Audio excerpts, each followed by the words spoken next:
Hi everyone, I'm Virgil Bautista. Welcome to my YouTube channel. It's my first day of my face-to-face teaching, back to school.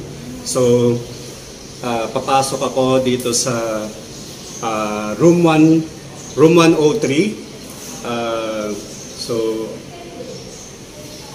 This is my first time na tuturuan ko yung section Gallium ng grade 9 Mathematics. So, ito sila.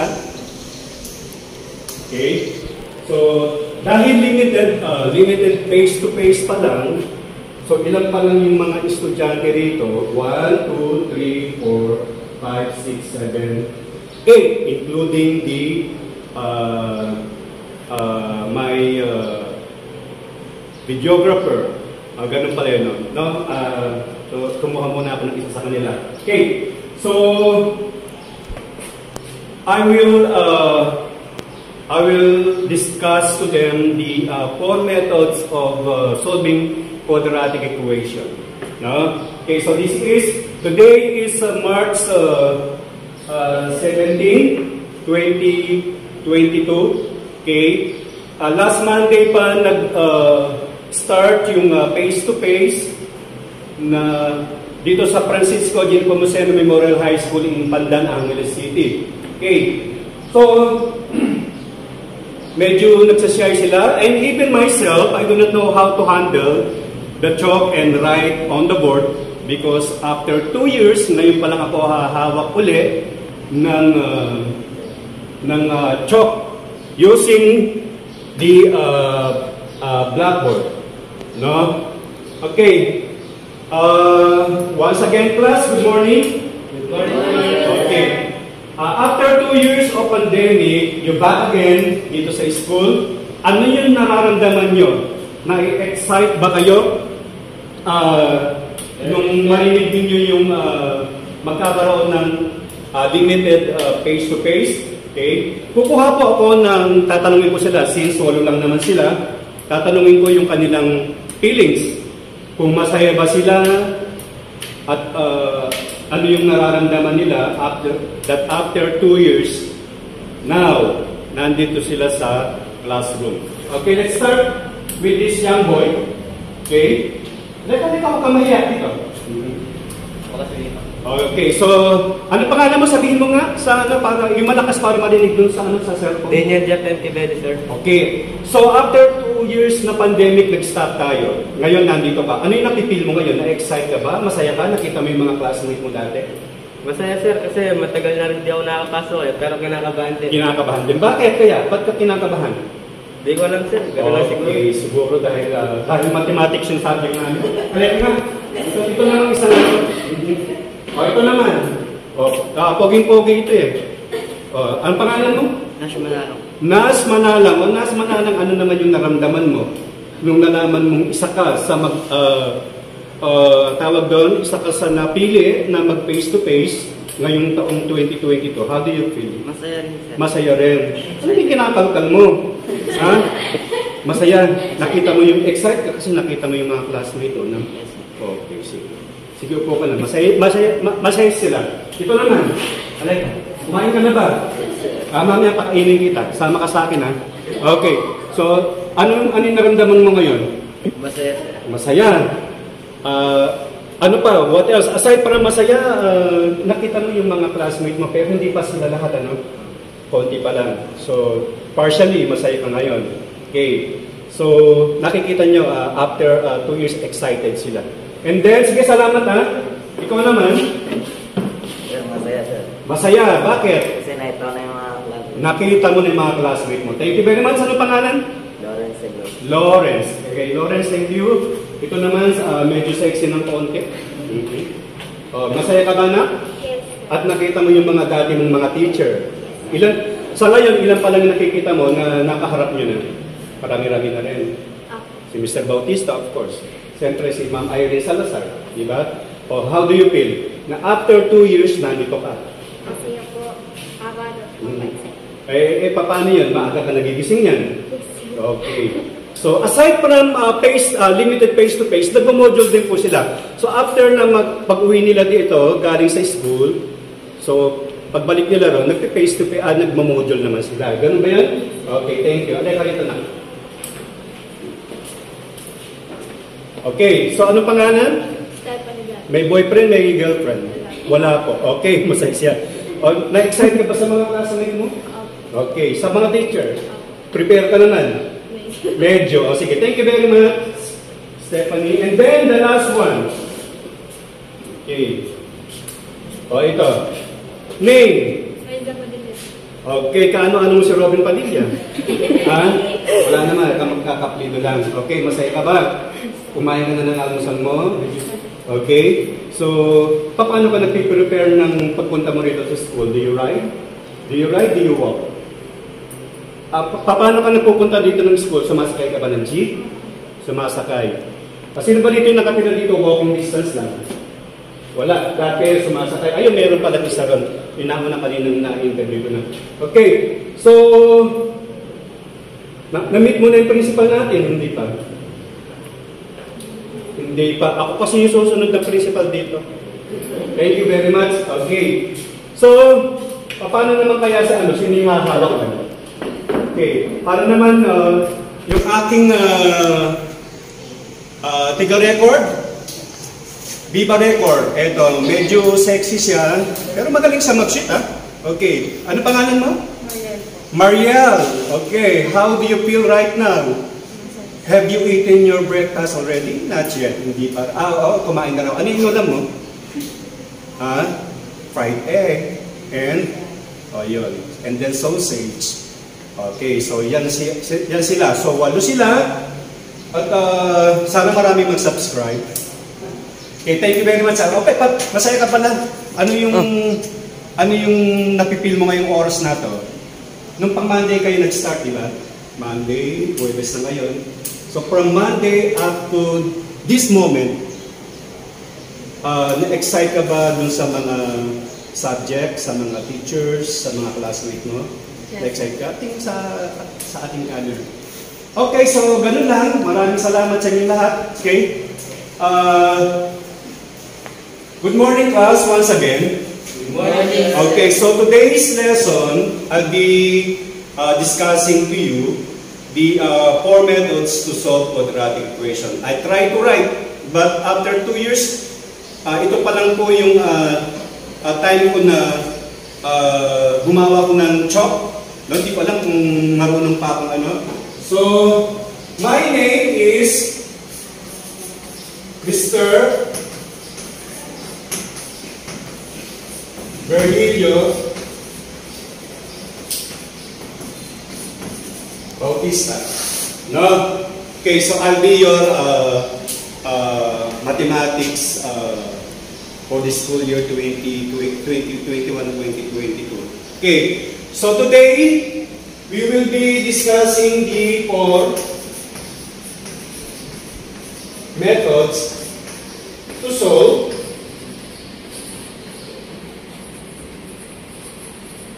quadratic equation. So what is quadratic equation?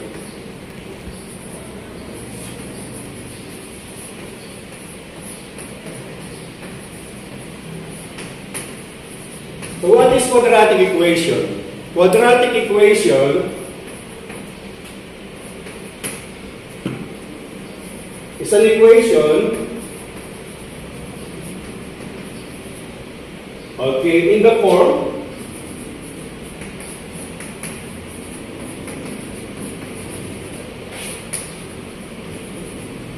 of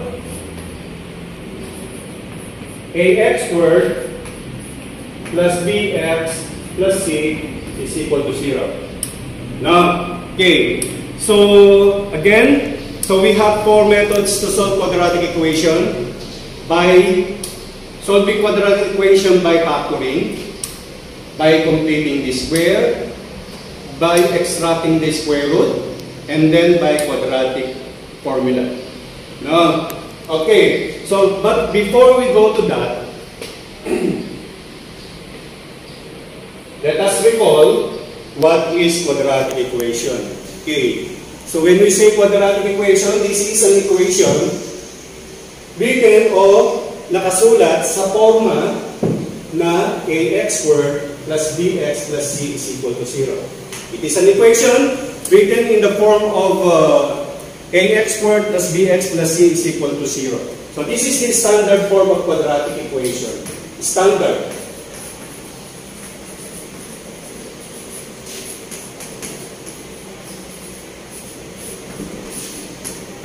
Quadratic equation.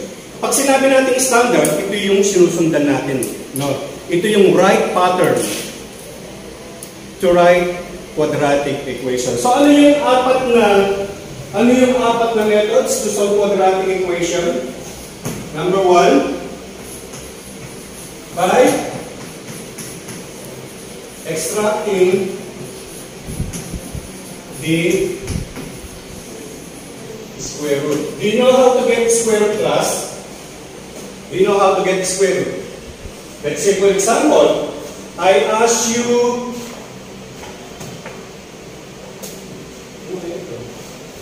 okay, let's say, for example, I ask you what is the square root of 4? Square root of 4 is 2. Okay, because once you multiply 2 times 2, you will get 4. No? Square root of 16. That is 4. 4 times 4 is 16. Square root of 25. Okay. 5. 5 times 5 is 25. Now, okay. Square root of 100. 10. So 10 times 10 is 100. What if we have something like this?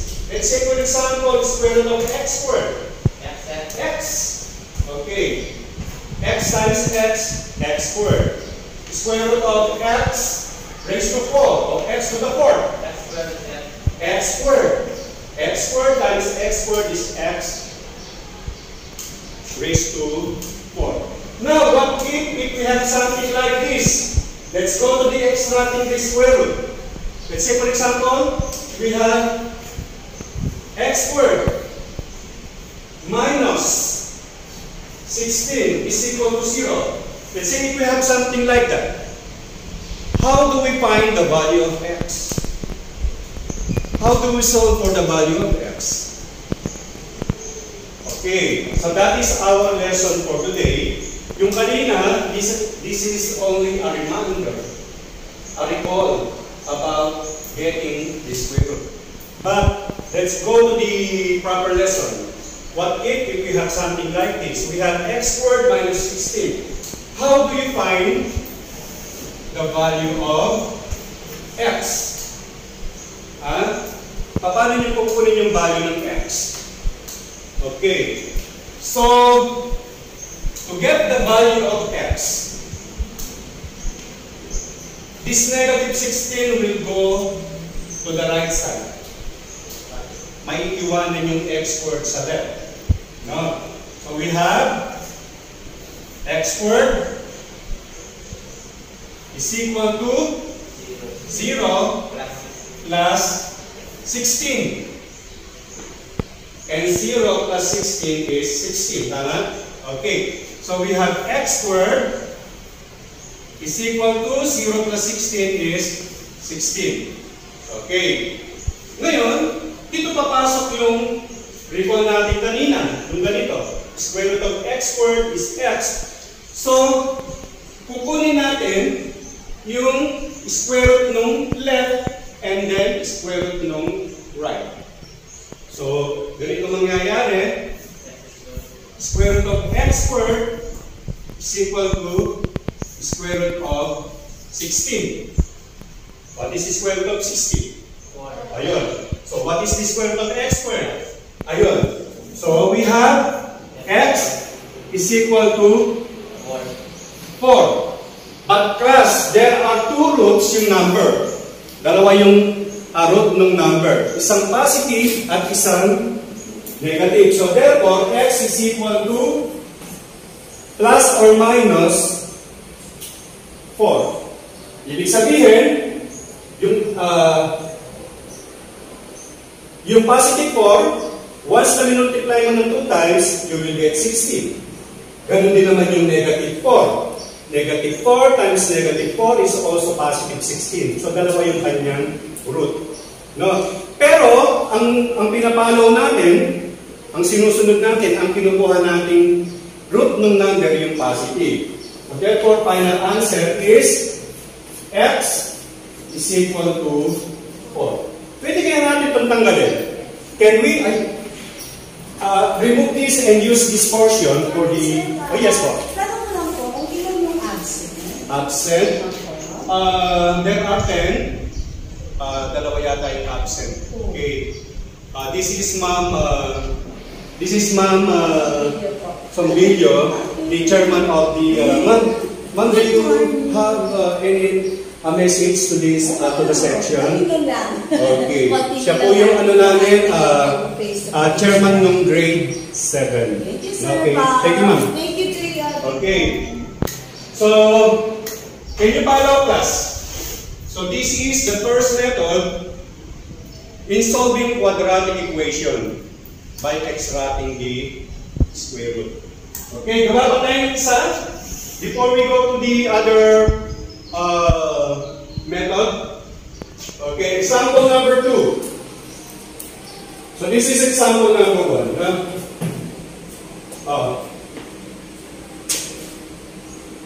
Let's say t squared is equal to 100. What is the value of t in quadratic equation? T squared is equal to 100. What is the value of t? Can you solve? Anybody who want to go to the board and help me to find the value of t? Okay, the same procedure, the same answer. So we have get the square root of t squared is equal to square root of 100. Square root of t squared is t. Square root of 100, 10. So the value of t is 10. No? Okay. So that is the first method in solving quadratic equation by extracting the square root. Sa Tagalog, kukunin lang natin yung square root ng number. Okay, what is the other one? Ano yung second method?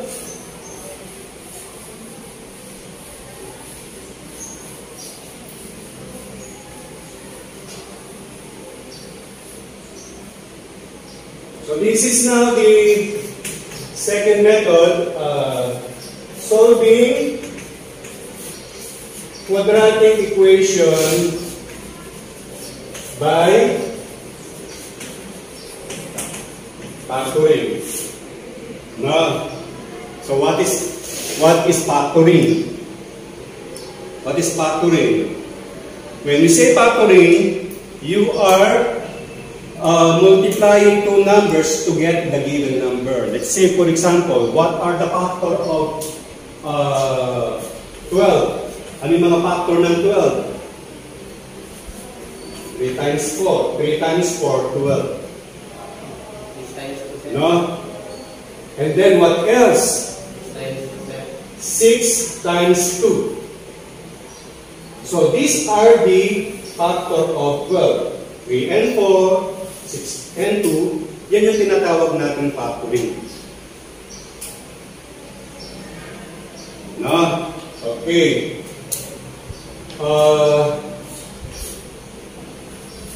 Ano yung factor ng x cube?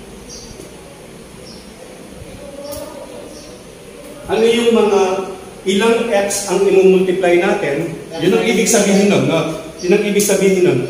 When we say factoring, you are multiplying certain number to get the given number. Yung given number natin dito, yung 12 at saka yung x cube. So, ilang x ang imumultiply ninyo to get x cubed o x raised to the third power? Tatlo, sir. Tatlo. No. We have x times x times x. Ito yung mga factor ng ano. Kasi yung mga exponent dito, 1, 1, 1, 1 plus 1 plus 1, 3. Maliban dito, ano ba? X times 3, sir. X squared times x. Understood? Pag wala kayong nakitang exponent, ang exponent niya ay 1. So therefore, alin dito sa dalawa na itong walang exponent? Ito. 2 plus 1, 3. No? So that is the way to find the factor of the given number. What if kung meron tayong ganito?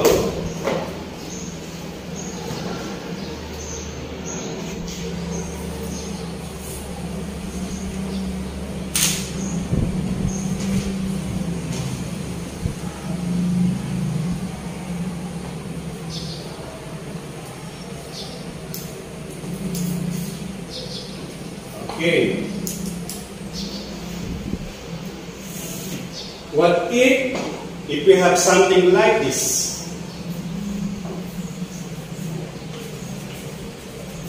What is the value of x in x squared plus 9x plus 8 is equal to 0.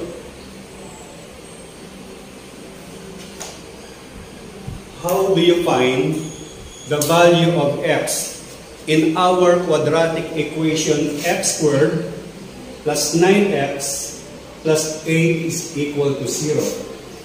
Gamit ang method na factoring.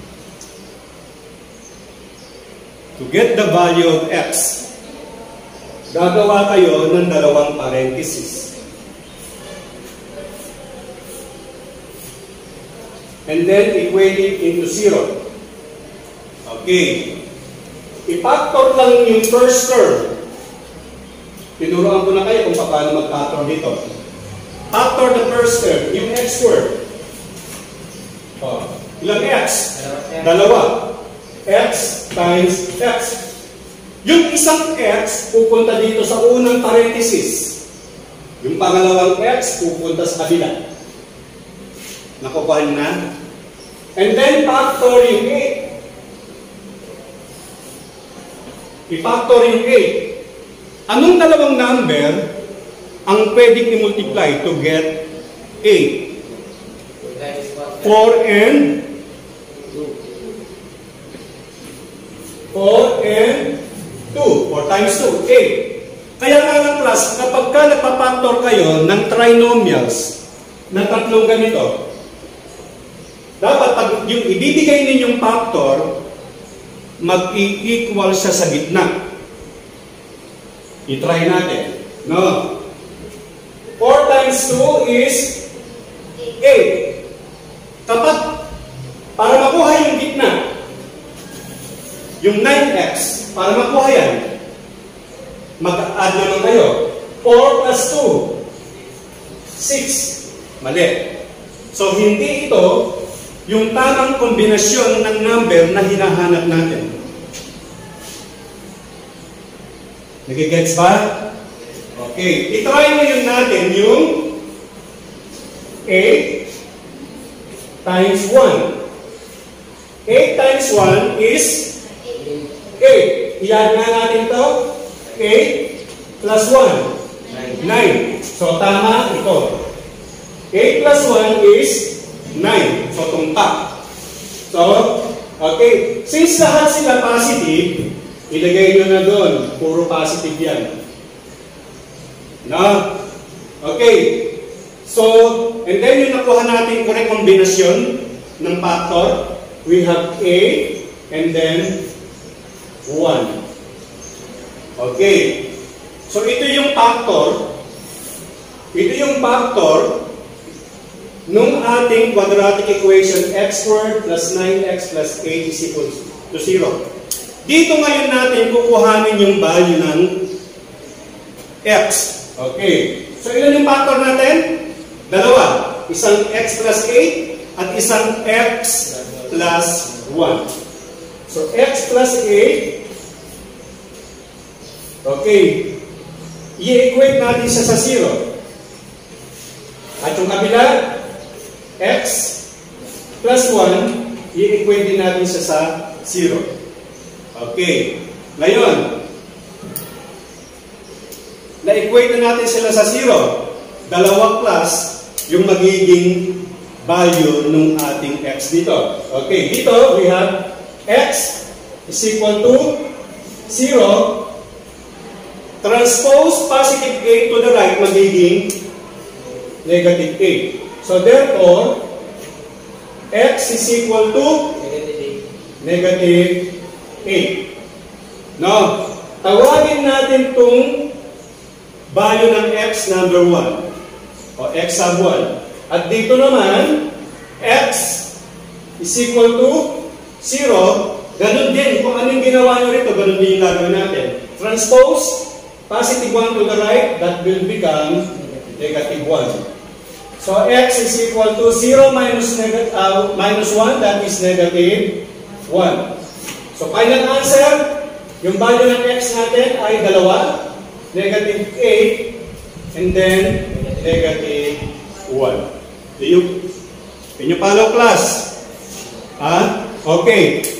So, this morning, yan ang muna ang ating gagawin, no?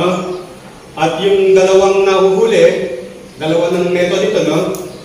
And then the solving quadratic by formula, quadratic formula, and solving quadratic equation by completing this square. I will show you that tomorrow, same times and same place. Okay, so may tanong ba, class? May tanong ba? Okay, dito nga kayo lahat. May I request everyone to stand with me dito para pakita nyo ulit kayo. Okay.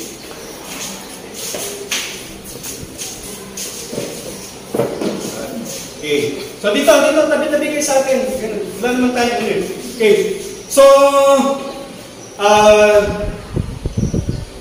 again, good morning to each and every one of you. So these are my student in limited face-to-face here in Francisco G. Nepomuceno Memorial High School.